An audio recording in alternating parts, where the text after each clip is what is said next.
এবার কি করব প্রভু? এই সিন্ধুক খুলতে না পারলে যে আমরা ফুলমুড়ারি কাব্যের তৃতীয় খণ্ডটা পাবো না, আর ওটা যদি না পাই তাহলে যে আমাদের এত পরিশ্রম এত কষ্ট সবটা বৃথা হয়ে যাবে। তুমি আমায় পথ দেখাও প্রভু, তুমি আমায় বলে দাও এখন আমি কি করব। বলো প্রভু বলো। তৃতীয় খণ্ড না পেলে যে আমাদের পূর্বজন্মের রহস্য জানতে পারবো না প্রভু। জিজিকে আমি কিচ্ছু বিশ্বাস করাতে পারবো না।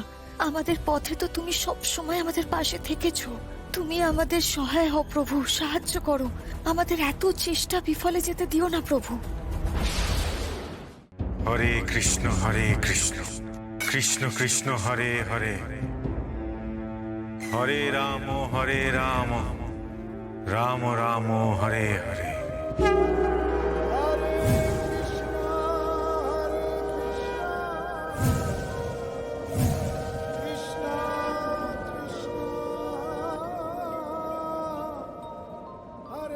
অন্ধকারের শক্তিকে আটকাতে গেলে শুভ শক্তিকে জাগিয়ে তুলতে হবে। তার জন্য তোদের দুজনকে এক হতে হবে। ওই বইয়ের দ্বিতীয় খণ্ড খুঁজে বার কর। তোদের পূর্বজন্মের প্রতিটা রহস্য তোকে উদ্ঘাটন করতে হবে। না হলে যে তুই কিছুতেই ওর মনে তোর প্রতি ভালোবাসা জাগাতে পারবি না।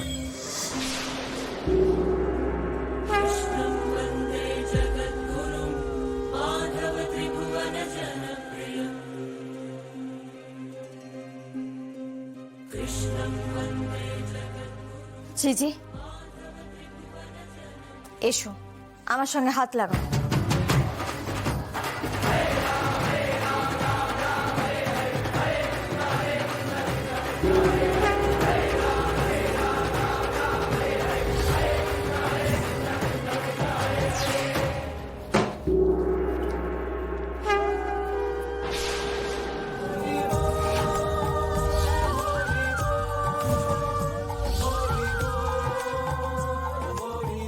এত চেষ্টা করেও তালাটা ভাঙা গেল না। তোমরা দুজনে একসঙ্গে চেষ্টা করতেই তালাটা ভেঙে গেল।